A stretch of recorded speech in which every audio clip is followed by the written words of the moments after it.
Folks, we've got quite an update here. We have a top 15 minor league system simply because our man Clueless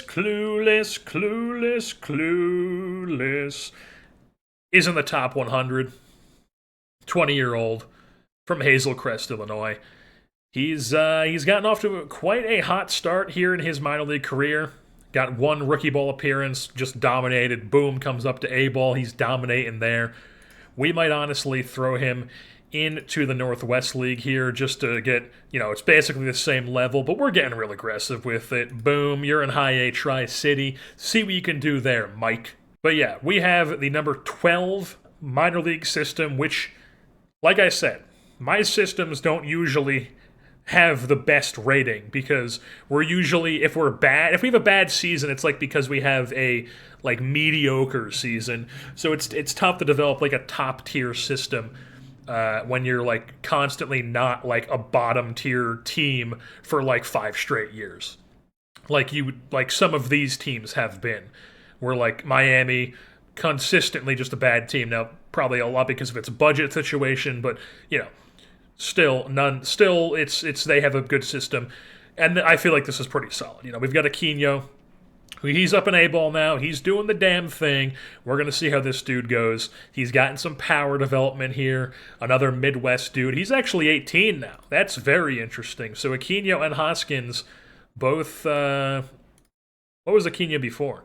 Yeah, he's been climbing. He was 46, 41, 28, 29, and now, boom, he's 18 after getting the MVP awards in the All-Star game in the California League. Love to see that. Aquino was our first-round pick, 9th overall in 2029. Well, keep developing, man. All right, just a quick little jump in here, update on everything that's happened. As you can see, we are 51 and 41, along with 3 other teams here in the Pacific Division, all 6 games behind the Los Angeles Dodgers. Things have been starting to turn around a little bit here, I would say. So we take a look at the team stats. Boom. We got ourselves... We're actually worse than our Pythagorean. Our Pythagorean thinks we're going to be really solid if we go to our expanded standings here. We have a plus 113 run differential, which is tied with the Dodgers. So we're getting shafted here a bit on the Pythagorean. Hopefully that can start to progress a bit. We've got basically the same run differential as the Dodgers, the Yankees, all the top teams. The Cardinals are just an absolute wagon in this, apparently. So, and then look at the Raleigh Oaks. A little bit better on the Pythagorean, but they're not awful. Interesting there. While Montreal is indeed awful, but the Angels here, 113 run differential. Love to see that. We're getting shafted in the 1-run games. That's really what it comes down to. Is we're getting really unlucky in those games, as can be shown here by this 1-2 loss to Arizona. Boom. We got our bats rolling right now, and we take on Arizona, and boom, their pitcher, assuming he gets hurt first inning. So already we should have the advantage, and they just somehow piece together this 1-run performance from all these dudes, and then Sam Bachman, former Angel, gets the win on us, while we actually called up Juan Carlos Lara because he's just been really good the past 2 seasons. He was solid last year, really good so far this year in AAA. I just felt like he deserved a call up here. We call him up, limited to 18 batters, and even with limited to 18 batters, he goes 4 2/3, gives up 3 hits, 1 run, 8 Ks in his debut. Is that his Major League debut?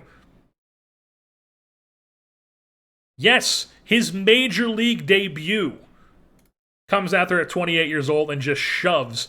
The bullpen picks him up, but we just give up 1. We give up 2 runs, they give up 1, so we lose. And that's just a rough draw. But the bat just couldn't get it done. It just shows that we've been getting really unlucky in the 1-run games here.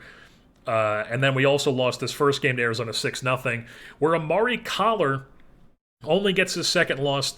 Got roughed up a bit. If we go to his page here and we take a look at his games, for the most part, he had a stinker against Montreal, a stinker against Arizona. For the most part, he's been really solid for us. If we take a look at his splits here, I mean, what else can you ask for from a guy who's 23 years old making his Major League debut? 1 home run rate, 5 walk rate, 21 strikeout rate. He's been fine. He's been solid. He's been doing the damn thing, giving us innings. He has been good for us. So we love to see that. Unfortunately, his potential is down to 55, which is down from 60, which was, yeah, it was 60, which is a bummer. But still, he's doing the thing. He's been solid for us. If we take a look at the individual pitchers, sort by innings pitched, boom, Zach Gallen's already got 100 innings thrown. He hasn't been like an ace or anything, but he's out there eating innings for us. He's been like solid enough, starting to come around a bit. His home run rate's dropping, so we like to see that. Yuri Perez, he's been really solid for us. 2 WAR, 3 R WAR, really good ERA+, really good FIP minus, striking out a ton of guys, not walking a ton, giving up a little bit of home runs, but it's nothing too crazy. He's been solid. Santa has definitely been struggling as of late. He's been a bit disappointing here. Like I said, Collar's been good. Healy's been an absolute stud as a stopper for us this season. Lilly is now in the stopper role because, unfortunately, Eric Rose got hurt for a bit. So now Lilly moves up from the middle relief into the stopper role, so we have the double-barreled stoppers. Brian Wu has just been bad, really. He's had some starts. He's had some long relief. He just isn't good. He's given up too many home runs. He's not walking a ton of guys, but his strikeout rate's down. He just hasn't been effective for whatever reason. I feel like he should be, at least as a reliever, especially with these ratings, with the control and the limiting BABIP. There's just a lot of blue and teal on this for me to think that this is a bad pitcher. But for whatever reason, he's just been not a good pitcher. So that's disappointing. Lopez has been solid in his middle relief lefty role. I think we were overusing him, I would say, as a reliever or as a stopper the past few seasons. He had a solid year in 2028, but his role is being a middle relief specialist sort of guy. And he's much better in that role than he is as a stopper, I feel like. So he's back in that role, doing the damn thing. By the way, he still somehow only has 4 years of service time. So he's still arbitration eligible even after this. So Jose Lopez, we'll see what he does. But he's been solid. Skylar Hales still getting unlucky here. The BABIP is starting to creep up, or I think, was he a high? I forget if he was a high BABIP or low BABIP guy. I forget what it was, but as of right now, he's getting a really good FIP. Unlucky with the ERA. The BABIP is 286. It might have been really high before, but the good strikeout rate, not the worst walk rate. He's been fine. We're not going to take him out as a middle relief, just middle relief guy. He's been fine enough. Estrada's been solid as the closer. Chance Mako has come up and gotten really lucky. As you can see here, a 200 BABIP, giving up too many home runs as you would expect with a guy who is extreme fly ball and only has 45 home runs allowed. But he's getting strikeouts. Not the best K- walk, but he's getting strikeouts. And then I talked about Juan Carlos Lara, and then we also called up Shamar Fakir Shamar here. A reliever out of Troy University, was a 9th-round pick in 2029. He is a spark plug, and he was just doing the damn thing down in Double-A. Really good year in Double-A, and I was just like, hey, man, we don't want to throw you to the Wolves in Triple-A. Let's just call you up here. And we've put him in the bullpen. He's gotten 3 1/3. He's been fine. I think I had him...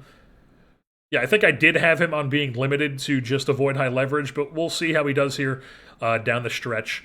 But I think we're definitely going to be looking to acquire at least 1 arm, maybe 2. Definitely a starter to add to this mix because we lost Kaneda, and we want Perez Gallen, I feel is solid. But we want another dude who's a number 3, and then one of these guys can emerge as our playoff number 4, I feel like. It's probably Collar where it stands right now if I had to guess. But Santa could be that, or if somebody else emerges, who knows. But that's where we stand with the pitching.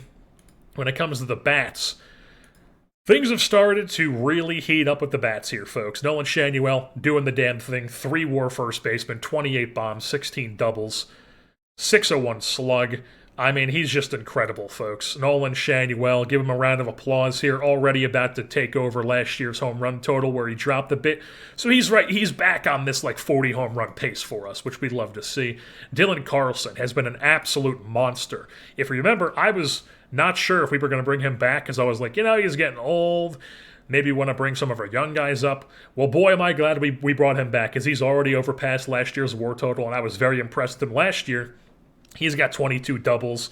His OPS has jumped up a ton. Now, obviously, the BABIP's running a bit high, but it's not anything too crazy.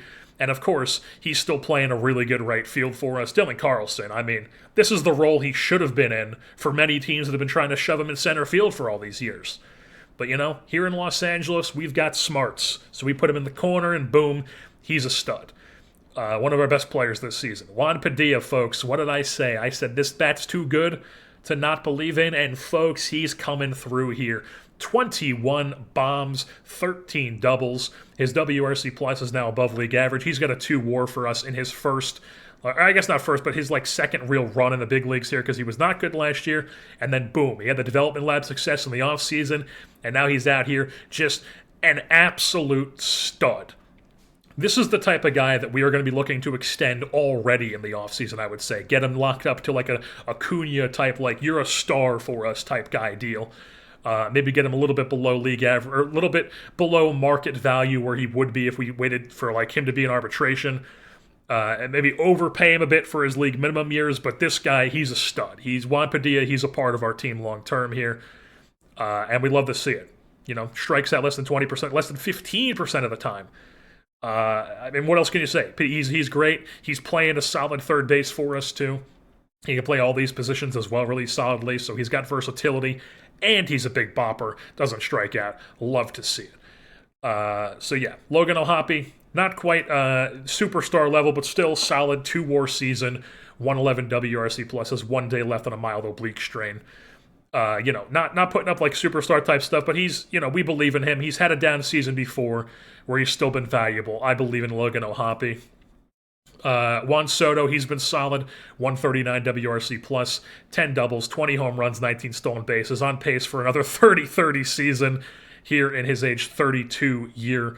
Khalil Watson still doing the thing where he's not really hitting, although he has started turning it around a bit with the bat. He's been hot here in July with a 117 WRC plus, running hot, folks, with the 400 BABIP. But he is still playing a really good shortstop as well with a very nice 6.9 ZR. That's what he's on the team to do.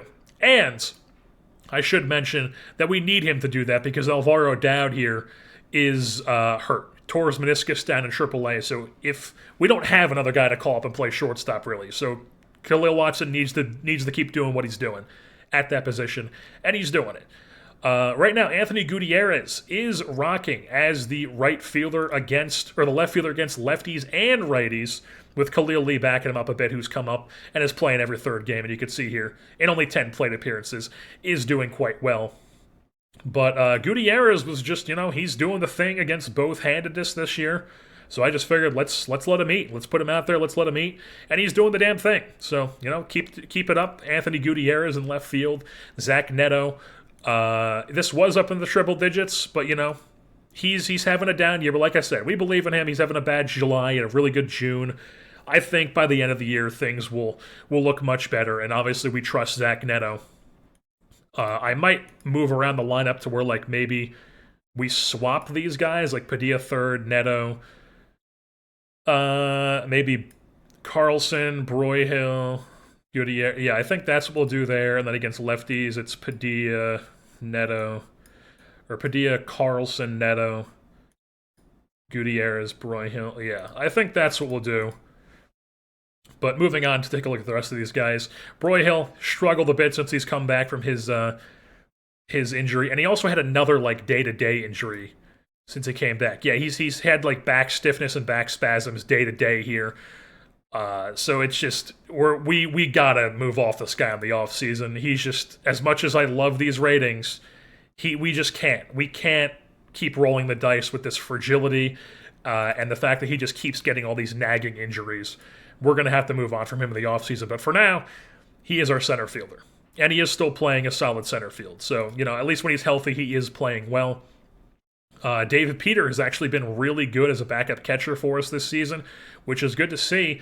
And a little bit more on the catcher situation here in a few minutes. But like I said, Khalil Lee came up. Very sip of coffee sample size has been lights out. George Lombard hasn't been great as a backup, but he's a backup, it's whatever. And then Sadeed Matthews as the fourth outfielder / fifth outfielder type guy has been solid in 72 plate appearances. Very small sample size, but he's doing his job when he does get in there and does get to play, as he's being basically mixed all over the place in the outfield. He's even played some first base for us one game because he's basically, he actually does have some infield capability, but he's basically, him and Lombard are like the only first base type dudes we could possibly play there.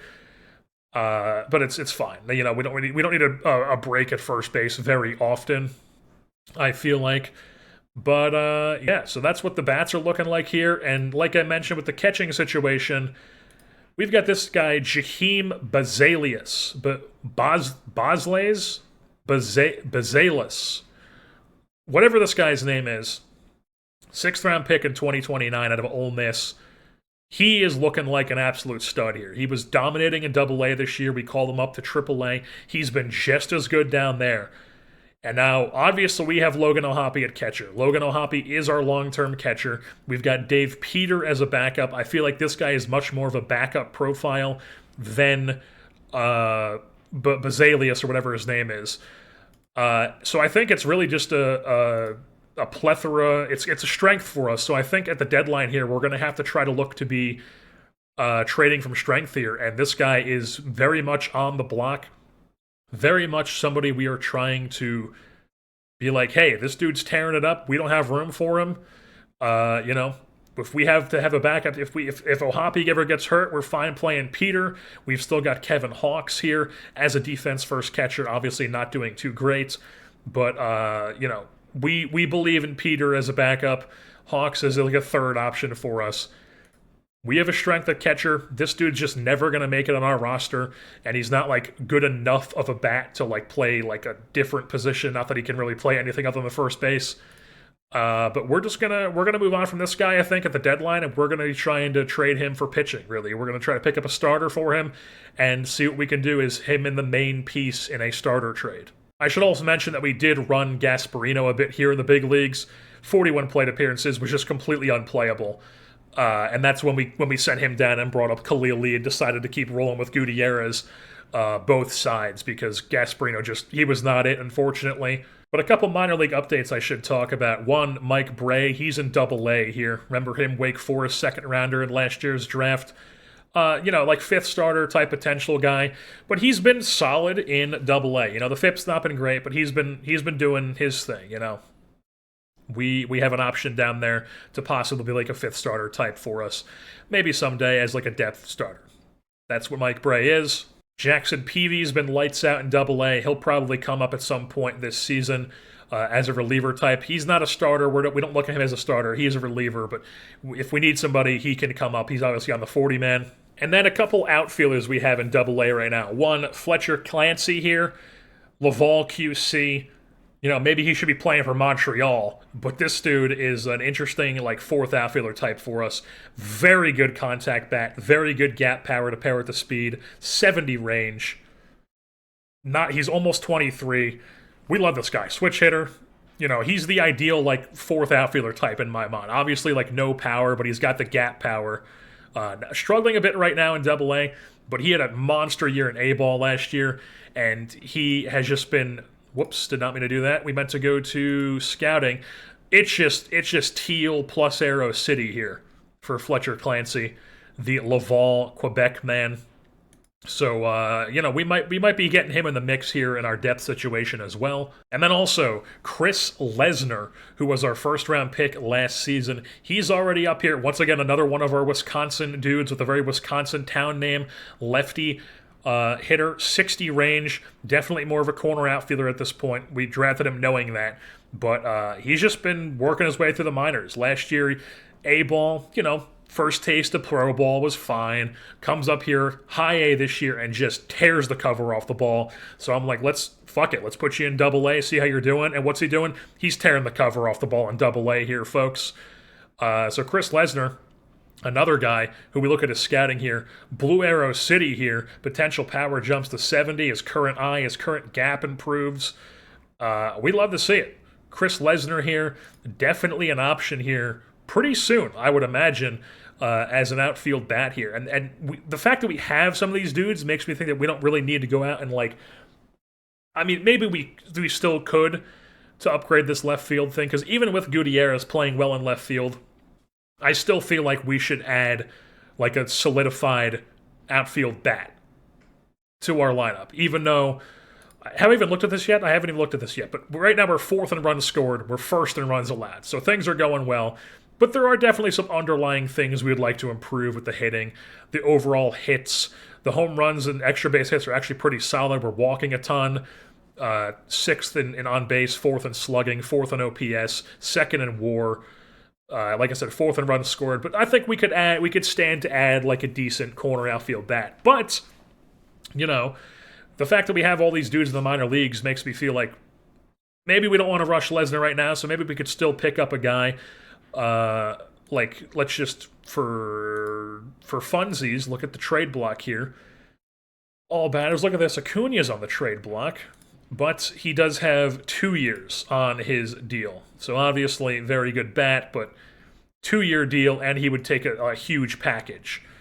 He would take a guy like Bazalius to pick up, which we're obviously looking to trade Bazalius for a pitcher, which if I sort by pitchers here, the best pitchers available on the block are indeed hurt. Drew Rasmussen's out for 4 months. He's wrecked.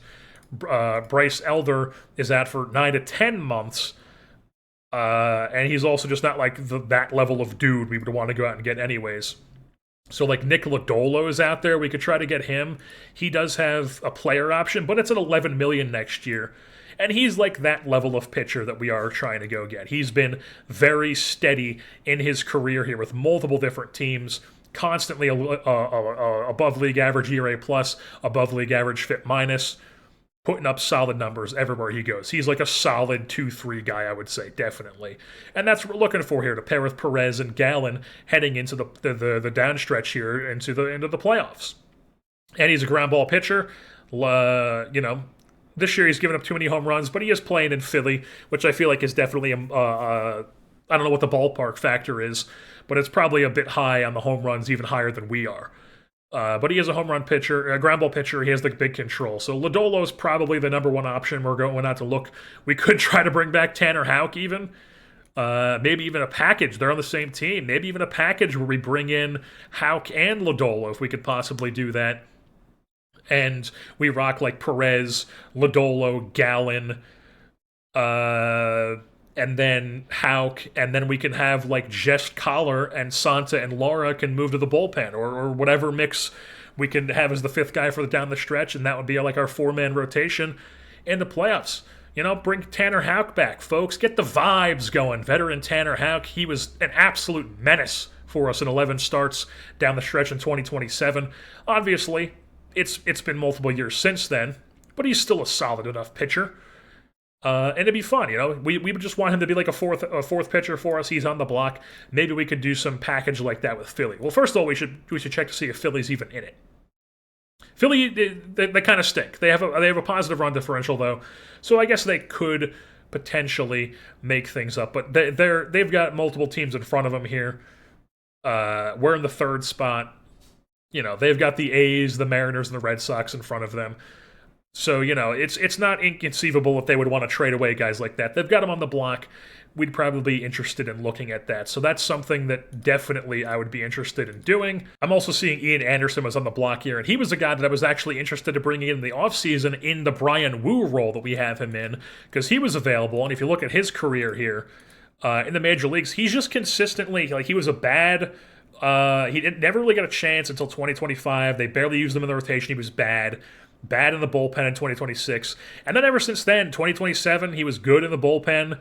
2030, he's barely been in the big leagues, but whenever he gets a shot in the bullpen lately, it just felt like he was good. He was a ground ball pitcher, limits home runs well. I was like, this guy could go on our bullpen and be a solid guy. I mean, you're out here limiting home runs in Colorado. I mean, I guess limiting home runs in Colorado. Why don't you come over here and do that with us? And then he was like, I don't know, he like just chose them over us. I never got like an update about it or whatever, but he goes to the Nationals and he tears his rotator cuff. So I guess doesn't matter that we got him. I just thought that was interesting that he was available. But so Lodolo is the main pitcher we're looking at here on the trade block. Obviously we're going to shop and see what we can do. But that's just what I'm looking at here with the pitchers. And if we take a look at the batters, let's just say sort by overall here. Corner outfield types. What's O'Neal Cruz looking like? He's on a 1 year. He's at the end of a really cheap deal. Did he sign like a 1 year deal? Signed a minor league deal. Yeah, he is just signed a 1 year minor league deal with the Nationals, and he has not been. O'Neal Cruz has not panned out, folks. Now, obviously, he's a bit rough in the field, aside from first base, it looks like. But he could probably play, right, left field for you. And he's an interesting enough bat. Maybe we look to bring him in, maybe we don't. We'll have to see. But he's an interesting possible, power bat to bring in. But I'm really not seeing any, bats. Let's just sort by outfielders. So of the 50 overall outfield bats, it's Stowers, maybe? No, I mean, none of these guys are upgrades from Gutierrez or one of the dudes we have in the system, I feel like. So it's what's even the point of going after a guy like this? Chase DeLauder is a 29-year-old dude who's a quad A player. His ratings look good, but he's a quad A guy. He's never performed in the big leagues for any considered amount of time. We look at his major league stats here. He's just been consistently, at best, a league average player. So once again, I feel like we can easily he's not an upgrade over somebody like Gutierrez. Even if these ratings look good. He's just not an upgrade, especially with how he's playing right now in Tampa Bay. Which, by the way, love the color scheme. It's so good. We've got 38-year-old Bryce Harper here on the last year of his deal, and he's at the Mike Trout era of his career where he is just completely unplayable in the field. He is not good anymore. This is very much what last season Mike Trout looked like for us. So Harper's in that stage of his career, making me feel old as dog shit, even though this obviously is a few years into the future. But yeah, as far as the bats that are standing out to me as guys that we could go and upgrade a position, it's really just DeLauder could be an option, but he's not really that big of an upgrade, I don't feel like. If an upgrade even at all. Ryan Cermak's not really a dude. He's also hurt. Yeah. Acuna obviously would be fun, but he can't really play the field. We need a guy who can play the field because we already have Soto at the DH spot. And then it's really the only other guys that we could possibly try in the corner outfield would be Cruz. I wouldn't mind putting in left. He's fine enough, I guess. I guess he's had some decent years with the Yankees. Yeah, he put up decent wars with the Yankees through 2027 through 2029, and then I guess he had a bad year last year, and they were just okay, we're moving on from you. But yeah, I mean he could be a fun pickup. He could be a fun pickup to have. And the other option we have is to even with Padilla playing well at third base, we could potentially move him to left field because he has the capability to go there. He could give you a really strong arm out there. Obviously a bit less rangy, but the 55 range paired with the arm is good enough to play left field for sure. It's why he has a 65 potential there. So we could move him to left field and pick up a guy who could play third base for us. As I'm just getting real long in the tooth here explaining my thought process on what we could pick up here at the deadline. But just a very quick look at who could possibly play third base for us, or we could even move Padilla to left, move Neto to third, and then play somebody else at second base. So it would be somebody no, he's not moving the needle for me. Davison De Los Santos, Edwin Arroyo, no. Isaac Paredes, maybe, but not really, no. Spencer Torkelson's stunking up in this save. Or not really, I guess, actually. He put up... I could have sworn he was in free agency at one point after, he stunk it up in Detroit. And then he went to Boston, was bad. He went to Arizona, put up a good year. Went to St. Louis, put up a really good year because they just got some insane devil magic going over there. And now he's in Cleveland doing, okay. But once again, we need a guy who can play Like, he's listed as third because he's I guess he's played there, but he's not actually a third baseman. Glaber, no. Yeah, not a lot of dudes that are jumping out to me here as potential like upgrades with the bat for us.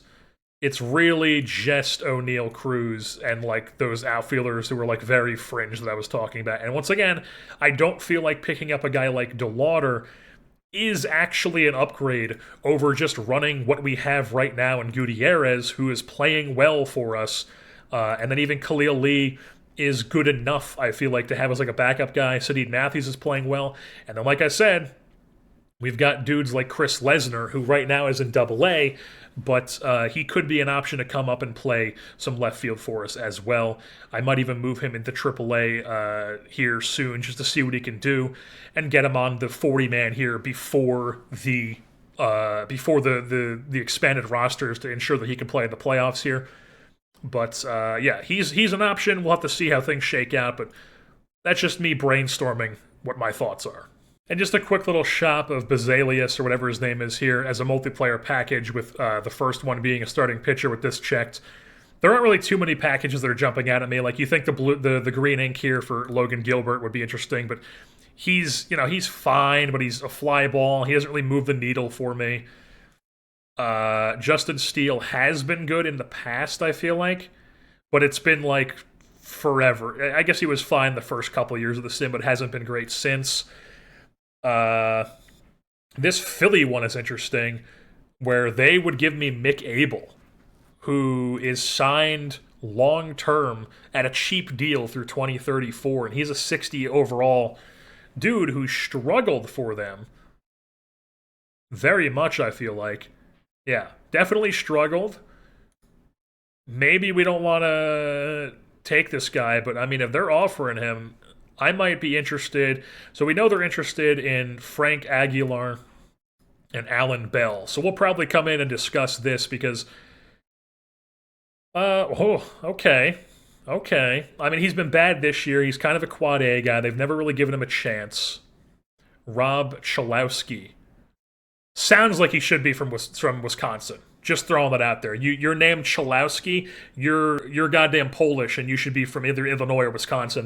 Those are the rules. I don't make them up. I don't make the rules. That's just the rules.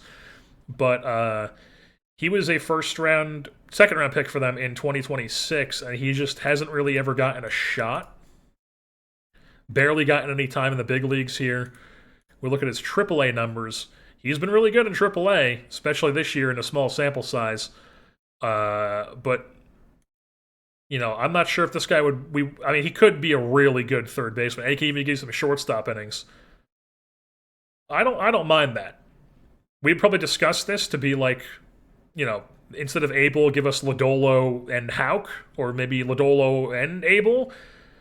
But the rest of this stuff doesn't really interest me too much. Who's this guy? I didn't see this at first.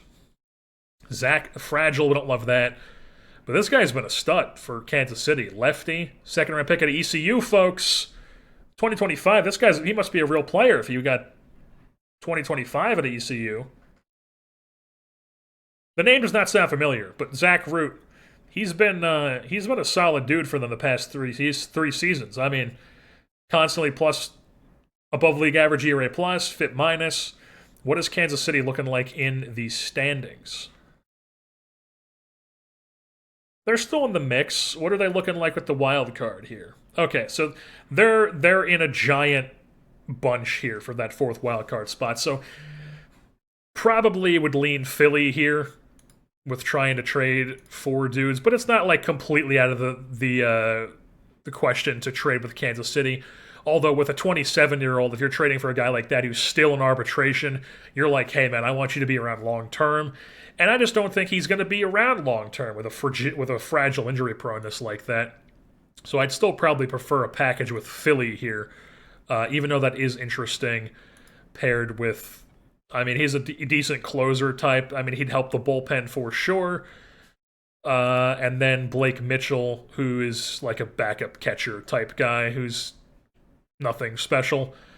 And then, like, the Braves are offering this guy who doesn't really interest me too much. He's fine. He's whatever. They've been trying to play him as a two-way guy, but he's not a two-way guy. And then there's like a bunch of other deals where like they'll give me 45 potential guys that I'm not really interested in. Chase Dolander even got offered up, who has moved his down to fly ball instead of extreme fly ball.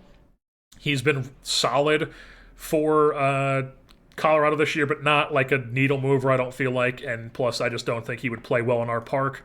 Our GM thinks we would look like idiots if we accepted that. I kind of agree with you. But I think we should throw in Lodolo here. Don't do it. Shut up, moron. So if we could, like, knock this out of the park with one thing where we pick up this guy to play third base for us. Although, I don't think he would be that big of an upgrade, though, is the thing. Because it's like, this bat is, like, bench level, I feel like. He'd obviously play really good third base. But, like, Gutierrez's bat right now is too good to take out of the lineup, I feel like. So maybe we can just go, instead of Cholowski, we go, like... He's a leader.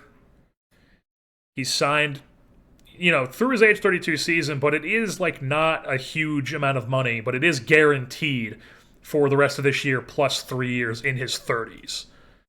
And it's not like Mick Abel has ever really shown you stuff where he's like, I'm a dude. I'm legit dude. Even in the bullpen, when they were using him in there, he was never like, he had 1 year where he was really good, and then aside from that, he's just been...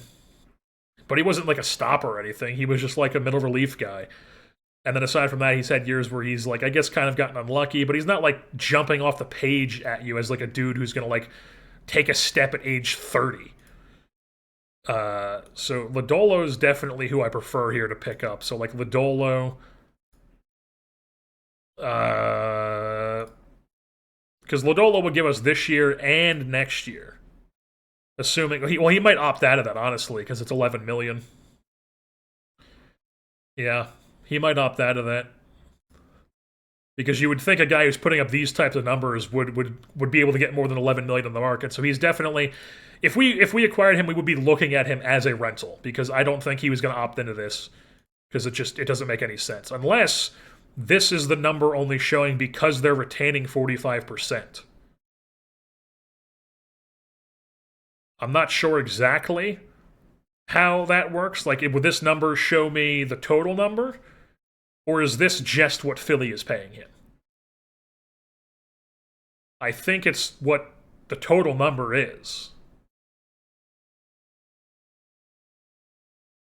Yeah. Yeah, it's what the total... Because he signed a 5-year, $59 million. Yeah, it's what the total number is. So, I feel like he'd probably opt out of that, if I had to guess. Is what I would think. So I thought I'm getting a bit ahead of myself here with this Phillies trade, where I offered them Bazalius, I offered them Arango, and I offered them even Mike Bray, because I was like, hey, we'll take Abel, and we'll also take Lodolo, because I know you have him on the block, and you offered me Abel, which you don't have on the block, but you offered him to me, and then you have this guy just rotting away in AAA. And I was like, he's playing first base for you, but this guy can play third base. We could, like, have him in the minor leagues for, like a week, play him at third base until we think he's ready to play third base every day, and then he comes up, we move Padilla to left, and then boom, we got that whole thing going on. It's a bit much. They don't want to do it. I was also asking them to retain some money on Abel and Lodolo. So, like, let's just say if we discuss this, what if I say you don't retain any money? RGM hates this, by the way. I don't know. I feel like it's a good trade for us. It helps us win. But, like, what if I submit it like that? Let's see what they say. No way, and they're still like, you don't have anything to make that happen. So, yeah, I just don't think that's going to happen. I think we're going to have to pivot from really taken away from the Phillies here. It's like they still would give us just Abel and Cholowski, but like I like Lodolo more than Abel. Abel's more of a guy I look at as like, if we pick up Abel and Lodolo, we would be able to get a guy who's a rental, who's probably going to opt out with his player option, And then with Santa, Abel's like a better Santa, I feel like, where he's got a little bit more control. He's a little bit older, but he's like I said, a little bit more control. Santa's probably going to want a similar amount of money if we extend him. Yeah, similar amount of money if we extend him. And Santa would make it like 11.5 next year if we bring him back. So like how I would look at that is we could like either have Santa on the team next year with those guys, or Abel's like a Santa replacement essentially for the future, and then we would have obviously two of them this year. But that's how I was viewing Abel, where like Lodolo is more the main dude for me in that trade. And like Kansas City is offering this Zach Root deal, but like I said, I really don't like this. I don't want to trade for that guy, even though he has been really good for Kansas City. I can't pull the trigger on that. The Blue Jays are offering me a deal where like they're offering me a bunch of like just quad A shit. Like this dude's like fine, but he's not like a needle mover, and he's also going to give up a ton of home runs in our park. He's already given up a ton of home runs in Toronto and walking a bunch of guys. We're not trying to add somebody like that to the staff. Brian Rocchio, who's just like a depth quad A guy at this point in his career. Alec Burleson, who appears to be like the same sort of guy. Yes, and he's also hurt, so why were you even offering to me? Like, fuck off with that. But this guy's like the main piece in the deal where this guy could come in and play third base for us immediately, has a bunch of power to him. He's a lefty bat, former first round pick, and they're just not using him for whatever reason. They've played him in the big leagues for a tiny bit, and aside from that, he's been in the minor leagues, getting bounced around at weird levels, like playing at high A at age 23, playing at A at age 22, putting up numbers like this. But he's not like somebody I want to trade Bazalius for, because I feel like Bazalius is better than that guy. And like it's obviously a multiplayer package, so like his value is being spread out among 4 players rather than just giving me like the best dude available that you could offer him. So that's I'm tempted to just go single player starting pitcher and see like the best dude that they offer me straight up for Bazalius. Looks like it's worse offers, like Dolander, Zach Root's being offered straight up. Abel and Lodolo. So we know they're interested. They will give up both of these guys. I still think Philly is the way. This episode's going to be like 3 hours long with how like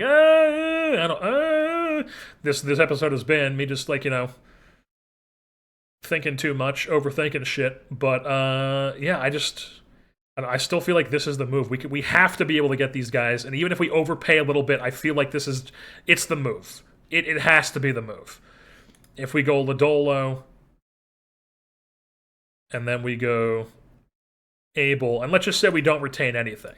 So like Abel, 10 million, that's fine. Like I said, he's a Santa replacement. We're the Los Angeles Angels. We've got the ability to pay dudes, and 10 million's nothing for a dude if he stays like this level.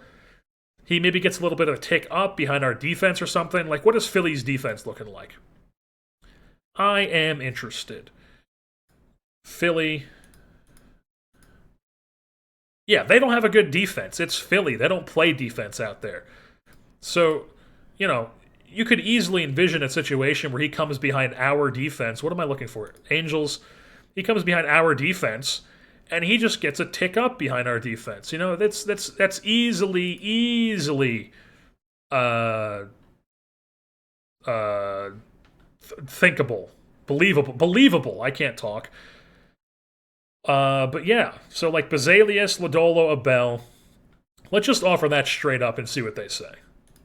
What say you, Philadelphia? No way. Yeah. But they do have some interesting dudes. Like, oh, okay. Chris Sands coming off of elbow ligament reconstruction surgery.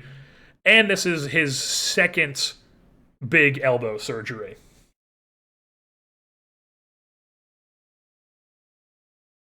So, he's got these 2 injuries. He's probably going to be fragile when he gets back from them. Obviously, he looks like he could be a decent player, but he's definitely more of a reliever at this point. We got screwed with him. It is what it is. we might as well get value out of him while we can, because we've gotten bitten on that before, so we might as well try to get value out of him. He's not going to have a place in the rotation, especially if we make this trade. Or there's somebody like... I mean, I probably don't want to give up this guy, even though he is super far away. He was an international signing. I think he was like a max. Okay, so he wasn't. He was at 2.2. 2.2 million. We've gotten... I mean, I still feel like Sands is probably... Because, like, Broyhill, I keep saying we're going to trade him, but we need the value for him right now. He's an off-season trade. We're not trying to trade him right now. Neto, obviously, we're not going to trade. We're not going to trade Kaneda. We're not going to trade Healy. He's, like, our main stopper. But Sands, I think Sands is the option. Just because, like, you know, he's not a prospect anymore. He's had 2 major elbow surgeries. He's going to be fragile. He's a reliever at this point. I just don't think that he's a dude. So, like, let's just say we add Chris Sands to the deal. We'd regret it. I think there might be some regret, but what if we say, like, okay, also give us that bopper dude you've got. Edit the offer, Josh Crimmins. And then also, maybe we'll pay that, but we'll maybe, like, retain, like, no, not this. Maybe, like, retain 30% of that. How about that? What say? Okay, yeah. Headed to the circular file. All right, Sam Fold. I think I'm fine with doing just Lodolo, Abel for Bazalius and Sands. I think that's something I'm interested. Or let's see if they'll throw in the guy they were offering, who appears to be hurt.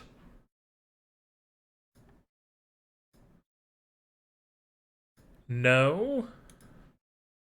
Weren't they just offering... Did they send him down? They did. They just sent him down. You guys aren't even using this guy. You offered him to us in the original thing. No full stop. All right, whatever you say. We'll submit that. What do you say?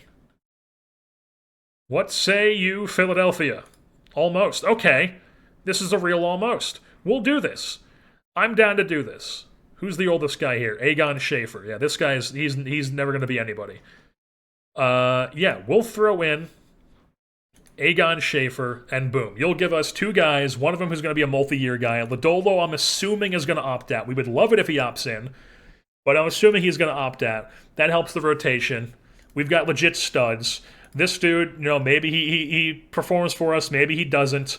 I'm probably leaning towards, you know, having him be like a depth option as opposed to like giving him the third base job and then moving Padilla to left. I'm probably just going to keep playing, or unless we do another trade where this guy's just an option. And he's also an option to play shortstop if we need somebody to. Because like I said, if something happens to Watson, we don't have anybody to really play shortstop behind him right now. So this guy gives us an option there. He's got still an option for next season. He's an interesting depth piece to have. Interesting enough bat with some growth potential here in the BABIP as well. I think we're going to do this. I don't care that our GM is like, we'd be worse off. I don't think we would. I think Bazalius is, you know, he could be a stud for them, but I just don't think, you know, he doesn't have great gap. He doesn't have great power. He's got league average power. He's like a slappy hitter, good defensive catcher. If we needed a catcher, this is not somebody I would be looking to trade. But we have Logan O'Hoppe. This guy has no spot for us. Chris Sands is coming off of 2 major elbow surgeries. Aegon Schaefer's a complete nobody. Lodolo and Abel are going to be key pieces for us. Cholowski could be a key piece depending on how things shake out. We're doing this. Boom.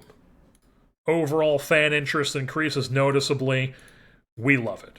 Alrighty, so we have gone ahead and we have done what I think is going to be our last trade here at the deadline. We've done enough. We're probably just going to...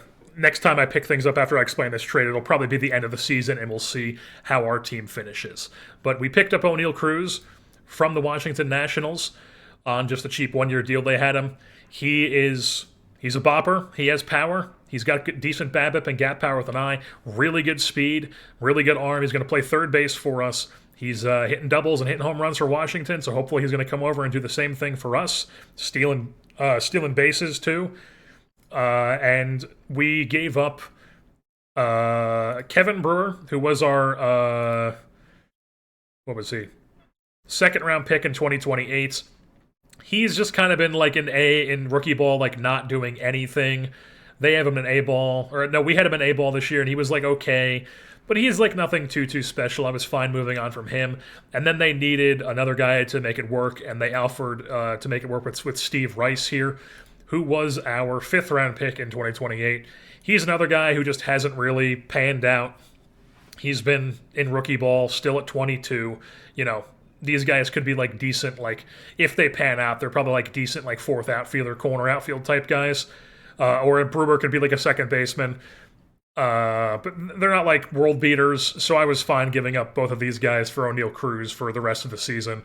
And as far as the lineup construction, against righties, it is going to be, let's just do this view. Against righties, it's going to be Soto, Ohapi, Padilla in left, Shanuel at first, Carlson in right, Cruz at third, Broyhill, Lombard playing second, and then Watson. And then against the lefties, it's Soto, Ohapi, Padilla, Shanuel, Carlson, Gutierrez, Broyhill, Lombard, and Watson. Padilla's at third, Gutierrez is on the left. Cruz does not play against lefties because he is a lefty bat, and his thing drops down quite a bit against lefties.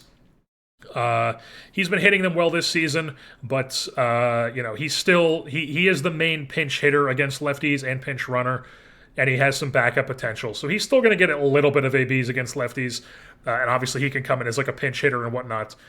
But he's a bench player against lefties for us, which is fine. It's it's a short side platoon. He's still going to get the majority of ABs because he is playing against righties as a big bopper in our lineup here. And if you're wondering where Zach Neto is and why Lombard is playing second and Chalowski is up, it is because Mr. Zach Neto has a concussion. I just didn't want him playing through that, so I just put him on the IL. He'll be back when he's back, which is soon. But for now, he's on the IL. When he does come back, Lombard will go to the bench, Chalowski will go down to AAA, and Neto will slot back into that second base role. Folks, we've done it. We've broken on through past that 89-win barrier. We have won 96 games, and the Los Angeles Angels have taken the AL Pacific Division crown. We get the first round bye as we storm through the second half of the season and just tear things up. You can see all these dudes on fire. Padilla's struggling right now, but we'll get into him. He was not struggling most of the season. That's just a recent thing, but we are still trusting Padilla here. Things went well. So let's take a look here at our team stats page. Boom. 96 wins. Pythagorean says we should have won 101. I guess we'll first take a look at the expanded standings here. A 205 run differential team. We were insane. Doing that in a year where you're under 500 in one-run games is pretty insane. And we weren't even that great down the stretch, but, we coasted into the playoffs there. We had the division locked up with a couple days out. It's all good. I'm feeling good. We should all be feeling good. Take a look at the team stats here. 3rd in runs scored, 1st in WAR, 2nd in OBP, 3rd in OPS, 4th in extra base hits, 4th in home runs, 3rd in counting walks, 5th least strikeouts, 7th in stolen bases. Pitching, 1st in runs allowed, 2nd in bullpen ERA, top 5 in starters ERA, 2nd in overall ERA, 1st in hits allowed, 1st in opponent's average, 2nd BABIP. Home runs and walks, definitely not the best, but you'll take under 10. You'll take in the top 10, is what I'm saying. Strikeouts 4th. That's a big improvement. And then the best defense out there in the American League. We love to see. You can see here, like I said, we tore up the second half. 14, not that we were like bad in the first half, but June was really good. July 14-11, 21-7 in the month of August, 16-12 in September, and then 1-1 here in the 2 regular season games in October. So I should also just mention, when it really started clicking into me that we had a chance was this stretch right here. We come in here and we sweep the Dodgers, and I'm like, oh, we might be a good team. Then we sweep Colorado, who I don't think was good. They were not. But that's back-to-back sweeps, another series win, and then we stumbled a bit. But, the fact that we had this, and then I think this was what put us in first place. And then we just held on to it ever since. We sweep San Francisco. We move into October. We win a series against the Nationals. Just great September here. August was great. win against Oakland, sweep of San Diego, win against San Fran, sweep of the Nationals, drop to the Mariners, but then we sweep the Expos, beat the O's, beat the Yankees, beat the Red Sox, and then we won this Philly series, and it was just, we were rolling, folks. We were rolling. So let's get into the individual players here, and we will see how our team did before we get into the playoffs here, and I'll show you guys who we're going to be playing first round. Maybe I'll leave you hanging, maybe I'll show you. We'll have to see how it is. But all we know is that we are going to have a first round bye, so we don't have to deal with the no off day, 5-game playoff in that wild card round. That's why you win the regular season, folks. That's why it matters. Take notes. NCAA committee. It matters, folks. What are we playing for if you don't have a good regular season rewarded? Move things on. Innings pitched sorted here for our pitchers. Zach Gallen leads the way with 187 innings. He was solid for us. 1 WAR, decent ERA, a little bit above the league average, a little bit below league average FIP minus, but he was, solid enough. He was eating innings. Yuri Perez, he was very solid.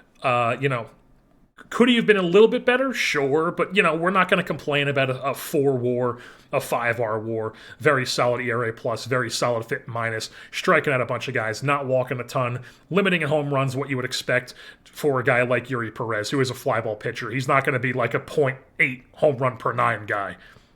He's doing stuff that you would expect from him, just consistently a 1.1 sort of guy. He was great. Mick Abel. Is it Abel or Abel? I'm pretty sure it's Mick Abel. I know this is one of those names. I know exactly who he is. It's just one of those names that I've never actually heard pronounced out loud enough, or even at all, to register in my brain to how to know it. I could very easily just pull it up on my phone and look it up, but that's too much effort. So Mick Abel, he came over. He was fine. He was solid. He put up above league average ERA plus, above league average FIP minus. He did his thing. He was fine. Nothing to complain about there. Nick Lodolo, he kind of got unlucky with us. The BABIP ran a little bit hot from his time from Philly to us. But overall, it wasn't the worst season. We still obviously trust Nick Lodolo. We wouldn't have traded for him if we didn't. I feel like we have definitely a staff advantage going into the playoffs here. And then we finished with a Limber Santa here he was in between the bullpen and the rotation, up and down, because Gallen had an injury at one point where he missed a few starts. And then, as we'll get into it, Amari Collar actually is out for 3 weeks because he got hurt right at the end. And he was very good. Amari Collar, very good rookie season here. You'll take that all day long. 30 appearances, 21 starts, 116 innings, above league average ERA and FIP minus. You'll take that. You'll take that all day long in a rookie season. Boom. But unfortunately, he's going to miss at least the beginning of the playoffs here for us. So that is why Limber Santa is now in the rotation. And he was solid. He was solid in both roles. We take a look at his starter role. Solid player. Take a look at his reliever role. Got a bit unlucky with the ERA, with the home runs. But he was striking out a ton of guys in those bullpen appearances, like you would think with the guy who this ticks up. And he has an 80-grade fastball with this devastating slider and curveball combo. You would expect a guy like that to be putting up insane strikeout numbers in the bullpen, and he was doing just that. So Limber Santa, very good for us. Andrew Healy, incredible in the stopper role here. 112 innings pitched in 67 appearances as the main stopper for us. A almost 200 ERA plus, a 76 FIP minus, 30 K rate, 8 walk rate, or I guess an 8.8 walk rate, 9 walk rate, 31 strikeout rate if you round up, and exactly 1 home run rate, which is what he consistently does.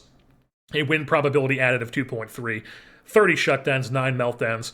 Very, very good season for the man at a Duke, Andrew Healy. And then we also had Mike Lilly, had a very good season in the stopper role. 1 WAR, 172 ERA plus, very good. Very solid for Mike Lilly. He was what we would have wanted. Jacob Miller had to come up towards the end of the season, but overall, he was not great. I'm not even sure if he's really pitched that often here in the big leagues since coming back up in the bullpen, but he was not good as a starter. We set him down. He's had an inning and 2/3, and he was good in those inning and 2/3, but, I doubt he's the guy who makes the postseason roster. Brian Wu was not great, but he did get a little bit better as time went on. You can see July and August here. got a bit lucky with the ERA and a slightly below average FIP minus. But overall, definitely a disappointing year for Brian Wu. I thought he would have been better than that for us in like a stopper role. He ended up being like a long relief, avoid high leverage guy for us. Eric Rose, a bit up and down season. He was hurt for a bit, but he came back and was just kind of like steady. Was never anything too crazy. Definitely shouldn't be in like a high leverage role heading into the postseason, but he's a decent middle reliever for us this season. And if we take a look at his major league splits, you can see he had a really good August, and in September it was kind of even both ways, I would say. So, I don't think he's going to be like a stopper for us, but he is a middle relief option heading into the postseason. Jose Lopez was solid in his middle relief specialist role. He got hurt for a little bit, but he didn't miss too much time.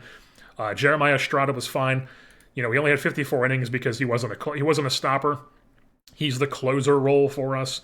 But he was solid in that closer role, and we're probably going to keep him in that spot for us, if I had to imagine. We'll see how it goes. Chance Mako, a bit up and down. What you would expect, honestly. Gave up a bunch of home runs, walked a bunch of guys, but struck out a bunch of guys, and kind of got a bit lucky with the ERA and didn't get burned too much. Definitely not a guy you want in high leverage in the postseason. Will he make the postseason team? We'll have to find that out, but, he was whatever.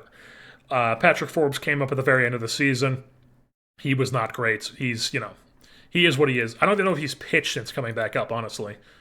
One outing. He had 3. He had 3 outings. They were fine-ish, I guess. He's probably also not a guy we're looking at to be like a postseason performer for us. But then if we shift things over to the lineup, just a bunch of absolute studs for us. We'll sort by WAR here. Boom. 5 WAR season at first base for Nolan Shanuel. 157 WRC plus. Another 40 ding-dong season for the man from FAU. Absolute monster. 42 rebounds from his back-to-back. If you can even call that a down year. Boom. Right back to 40 home runs. OPS right back up into the high 900s. The guy's a monster. We're probably going to look to extend him. Does he want a raise? It's still under 30, but as you can see here, we do have a bit of a budget crunch. So heading into the offseason, we are going to have to, move some money around and whatnot. We do have a couple guys who we're probably not going to bring back on team options, and some guys we have to make decisions on. But Shanuel is definitely a guy that I would like to bring back long term because he is a big part of our team, and it's just more fun to have these guys long term than it is to be like, I'm not sure if we should get the money per dollar, the value. That's not fun. We're trying to have fun here. So we can move the money around a bit. We've got some things we're going to have to manage in the off season, but that we'll do that. That is a future Jeremy problem. Right now we're headed into the postseason, locked in, and what this great season we've had. 96-win season. Juan Soto, 4 WAR as the DH, 149 WRC plus, 20 doubles, 38 bombs. Not a 30-30 season. Disappointing that he didn't have a third straight 30-30 season, but still a very efficient 24 stolen bases, a 900 OPS, almost hits 40 home runs, scores 128 runs, which is more than what he did to lead the league 2 years ago. Another 400 OBP. I mean, he's the man. What can you say? Zach Neto. What did I say, folks? Every year he does this where he's like, I'm going to struggle a bit, and then boom, end of the season, 3 WAR guy, above league average WRC plus. The king of consistency, folks. Although I guess you can't really say that because he is up and down streaky, but he always ends the season as a solid player overall with his season numbers. So he did that. Was he even good defensively this year?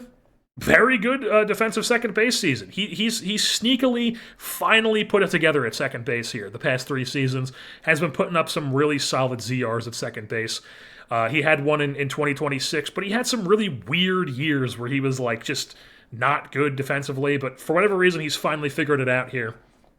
And he's what he is. Zach Neto, very solid performer for us. And then Dylan Carlson, folks. Coming out of nowhere with a 3.4 WAR this season, 121 WRC plus, matched lefties and righties. 30 doubles. He had 30 doubles back-to-back seasons, 13 home runs back-to-back seasons. Once again, the king of consistency with these counting numbers here, including runs. His walk rate was up. He struck out a bit more, but we'll take that with the extra production. He was also even more efficient on the base paths for us. And an 8 CR in right field. What did he have last year? So he had a double digit last year, so he dropped down a little bit, but you're not going to complain about an 8 ZR. That's still fantastic stuff. Dylan Carlson, another guy who, I would not be opposed to bringing back, even though he is going to be 33 next year. If we can get him on a 1-year deal, he does want a multi-year deal, and once again, we are going to have to make some decisions on who we are going to want to bring back and whatnot. So, if we had the money to bring him back from a 1-year deal, I would consider it, but he might be a guy that we might have to be okay, we don't have the money for you. We've got to make some changes, move things around. But very, very solid 2-season stint here with the Angels if that ends up being what it is. But like I said, I shouldn't be talking about this season like it's over because it's not. We've got the postseason in front of us here. And then once again, Logan O'Hoppe. I said it once again. He struggled a bit, but he ends the year with a 3 WAR. He's had a down-hitting season before.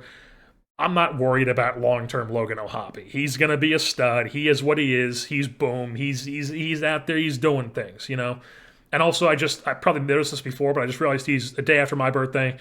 You'll love to see it. Fellow Aquarius. Then we have O'Neal Cruz, who actually put together quite a strong campaign between us and Washington. Minor league deal with them. I mean, you got to give props to Washington here. They signed to a minor league deal, and then they get a couple of decent prospects for him. Former second-round pick in Kevin Brewer, who I guess they had in rookie ball for whatever reason. But, they get a couple decent prospects for him, and we get a bat who helps us down the stretch with an 866 OPS, 9 home runs, 8 doubles in 48 games, 191 plate appearances, 10 swipe bags as well. You're not going to complain about that at all. Very solid O'Neal Cruz effort for us. And then Juan Padilla. Ended the season cold, but overall, a fantastic breakout year for Padilla. 3 WAR, 116 WRC plus, 25 doubles, 35 home runs. Not a stolen base guy, but he scores, he hits home runs, he hits doubles, he scores runs, he doesn't strike out, he walks a decent amount. 328 OBP is not the greatest, but he's not an eye. For a guy with a 50 eye, that's fine. We'll take that. But overall, just a great season. He did play some corner outfield for us, you can see. Wasn't great in the corner, but he was solid enough at third base. And his bat is obviously just lights out at this point. The development lab has reaped rewards with this fella here. Broyhill, 3 WAR season. About league average bat, 26 doubles, 11 home runs, 12 steals in only 96 games because the man loves getting hurt. I've talked about it a bunch. He's going to be a guy we look to flip in the offseason for somebody because he's just not somebody we can continue to rely on to play every day for us, and we don't want to wait until he's wrecked and has no value to trade him.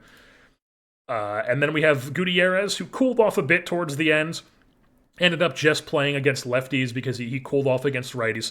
But he did what he did. He's a solid player. He's a leader, plays good defense, steals bags. He ends up with 14 home runs, 17 doubles. A little bit below a league average WRC plus. Overall, solid player, though, in the short side platoon. Dave Peter puts up a solid season as the backup catcher. Khalil Watson puts up a 1 WAR as a very bad offensive player, but a very good defensive shortstop as we would have hoped for him. George Lumbar stunk.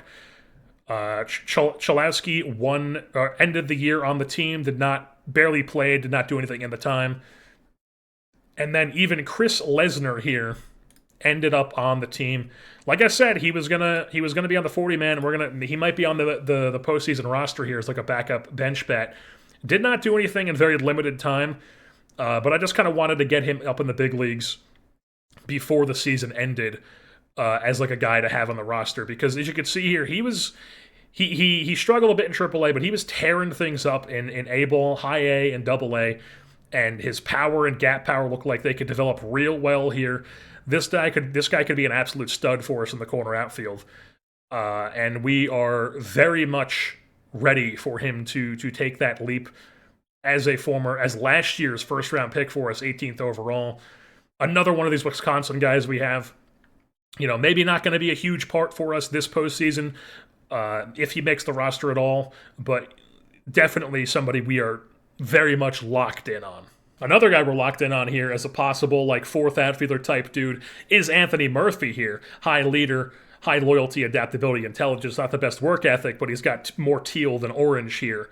Decent corner outfield type with a 60 arm, 60 power, 60 gap power, potential for 65 power, decent eye, decent BABIP, fly ball hitter, you know, even has good against both sides. So, you know, you could play him a short side platoon, but he's also overall not a bad hitter against righties either, which is good. And you could see here, tore up AA, came up to AAA, was really good there as well. So he's definitely a guy we've got our eye on as well. And then if you're wondering what happened with Saeed Matthews, he really started struggling towards the end. I mean, I wanted Lesnar and Gutierrez as our main backup outfielders. So Saeed Matthews is eligible for the postseason, but he ended the year in AAA because he just did not perform down the stretch. If we sort by Major League, you can see he had some decent bench appearances, and then he just kind of kept struggling and struggling and struggling, and then he ended up on the cold, and I was just like, we can't really... Not that he was playing often, but I was like, I just want to get Lesnar in there. So Matthews, like I said, he's going to be postseason eligible, but he is going to end the year in AAA, or he did end the year in AAA. And then, unfortunately, Juan Carlos Lara, who did come up again and give us some decent relief innings as well, he also is going to miss the beginning of the postseason here. He possibly could come back, and I did like what he showed in the bullpen. So we might put him in the bullpen. I would ideally like to have him in the bullpen, but unfortunately, we're not going to be able to have that because he did sprain his elbow. He's out for 3 to 4 weeks. But just a quick run-through of the league leaders here. You can see Nolan Shanuel, top 5 in home runs. The Yankees had a guy hit 50 home runs, Tyler Spangler, from one of these sicko California high schools that just produces talent and is more of like a college than it is a high school. Just unfair advantage. 8-WAR season. 35 doubles, 51 home runs. I mean, he's a lefty, just taking advantage of the short porch. A shit work ethic, but this guy is just absolutely a monster for them. Shanuel right behind Spangler for the RBI, and then 2 of the top 3 OBP guys, Soto, Shanuel. You get Spangler all over the place on here. He's probably going to win MVP. Shanuel top 5 OPS, a 9 WAR from Jackson Chourio. So if I had to guess, it would probably be Spangler wins MVP in the American League, and Chourio wins a 3rd straight MVP, or would it be 4th straight? 27. His 4th, but not 4th straight. It would be a 3rd straight. Yeah. It would be a 3rd straight MVP, but 4th overall for Chourio, because there's just no way he doesn't win the NL MVP with this WAR. And then we take a look some more. Leading the league in runs once again, Juan Soto. Doubles with Ceddanne Rafaela. I love looking at the counting walks every single season because it's just Soto just a mile above everybody else. And then old friend Kyron Paris with a monster season for the Milwaukee Brewers out of just nowhere, rebounding with the Brewers. And so they managed to get some value out of Kyron Paris, but we're not complaining. We win 96 games. He had his role for us, but congrats to him for finally figuring out a season aside from 2027. OPS plus, Shanuel is top 5. Shanuel has the most win probability added. Soto has number 5. Weighted OBA, Shanuel's top 5 in that. Pitching leaders, once again, it's Andre Zamora leading the league in ERA with a 2. I didn't even realize that he had a sub-2 last year. I mean, Jesus Christ, dude. Look at this fucking guy. I mean, oh my God. What can you even say? Every time I look at this guy, I just go, what can you even say? Because what can you say? Look at this guy's career. He's got a 22 WAR already. I mean, look at this guy. And then St. Louis has other guys on here. They got this Lampkin guy who was a first-round pick in 2025 putting up these types of numbers for him. I mean, Jesus Christ, out of Texas A&M. And then you got Corbin Burns, old man Corbin Burns, still putting together insane seasons late in his career. What are they cooking out there in St. Louis? I mean, incredible stuff. We didn't have anybody pop up on any of these things aside from walks per 9 innings pitched. You had Zach Gallen in the top 5, which you would expect with a guy who has 70 control. But then we also had top 5 in shutdowns, and in holds you had Andrew Healy, because he was just absolutely fantastic for us here in the postseason.